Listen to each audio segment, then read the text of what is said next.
মানে আচলতে সঁচা কথাটো ক'বলৈ গ'লে মই মানে বহুত দিন আপোনাৰ জয়ন্ত মল্লক 5 বছৰ ওচৰৰ পৰা বিধানসভাত দেখিলো ন। মই ভাবো যে জয়ন্ত মল্লই নকয় কি ছাগলীয়ে নাখায় কি, এই আপ্তবাক্যটোৱে বোধহয় আটাইতকৈ শুদ্ধ আপ্তবাক্য হ'ব। মই মন্ত্ৰী হিচাপে আৰু মুখ্যমন্ত্ৰী হিচাপে চবকে বিৰোধী দলবিলাকক বিৰোধী দলবিলাকে আমি চবকে পালো নহয়। তাৰ ভিতৰত অসমৰ ইতিহাসৰ এজন অদৰকাৰী মন্ত্ৰীৰ নাম হ'ল জয়ন্ত মল্ল। তেওঁ প্ৰেক্টিকেল ফিল্ডৰ নলেজো নাই, তাৰমানে তেওঁ বাস্তৱতে তেওঁ নিজৰে যিবিলাক আপোনাৰ কি কয় আপোনাৰ জল জীৱন মিছনৰ আঁচনি লৈছে নহয়, ডাঙৰ আঁচনি কেইখনো আজিলৈকে তেওঁ চাই পোৱা নাই। তেওঁ মানে কেতিয়াও ভ্ৰমণ নকৰে, কি কয় এইটো ফিল্ড ভ্ৰমণ নকৰে, ফিল্ড ভিজিট নকৰে, 1 নম্বৰ। 2 নম্বৰ, তেওঁ আকৌ কিতাপ পত্ৰ পঢ়া শুনা নকৰে, তথ্য পাতিও নাথাকে। গতিকে এফালেদি অধ্যয়ন বিমুখ মানুহ এটা আৰু আনফালে প্ৰেক্টিকেল ফিল্ডত পৰিদৰ্শন কৰিবলগীয়া অভিজ্ঞতা শূন্য মানুহ এটা।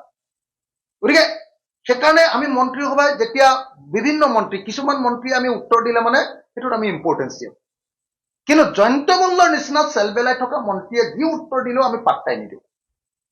সেইকাৰণে আপোনালোকে দেখিছে নে নাই, অসম বিধানসভাত 2জন মন্ত্ৰী আটাইতকৈ ডাঙৰ ভিলেন।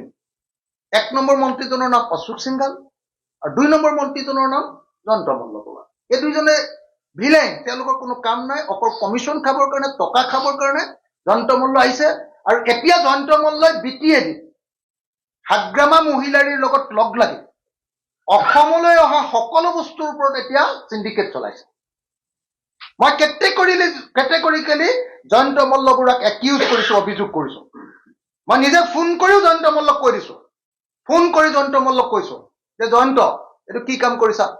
বোলে কি? মই বোলো জয়ন্ত তুমি কিয় BTADত আকৌ চিণ্ডিকেট আৰম্ভ কৰি দিলা? বোলে মই কৰা নাই নহয়। মই কোনে কৰিলে? তুমি কৰিছা, মই জানো। বোলে নাই, হাগ্ৰামা মহিলাৰীহে কৰিছে। মই বোলো নাই তুমি কৰিছা, মই পুৰা জানো।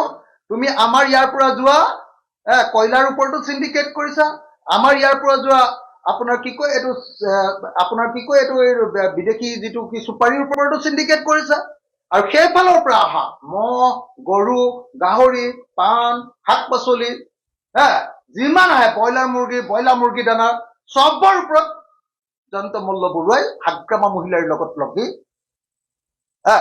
একদম চিণ্ডিকেট কৰিছে। অসমলৈ অহা চব বস্তুৱে ওপৰতে চিণ্ডিকেট কৰিছে, আৰু অসমৰ পৰা যোৱা চব বস্তুৰ ওপৰতে চিণ্ডিকেট কৰিছে। চিণ্ডিকেট মাষ্টৰ জয়ন্ত মল্ল, কাম নাইকিয়া কমিশ্যন ভোগী জয়ন্ত মল্ল। সেই জয়ন্ত মল্লই যদি মোক গালি পাৰিব খোজে আৰু মোক যদি তেওঁ আজমলৰ লগত তুলনা কৰিব খোজে, তেতিয়াহ'লে মই জয়ন্ত মল্লক কি বুলি ক'ম? আৰু চিণ্ডিকেট মাষ্টৰ বুলি ক'ম, বেলেগ কি ক'বলগীয়া আছে?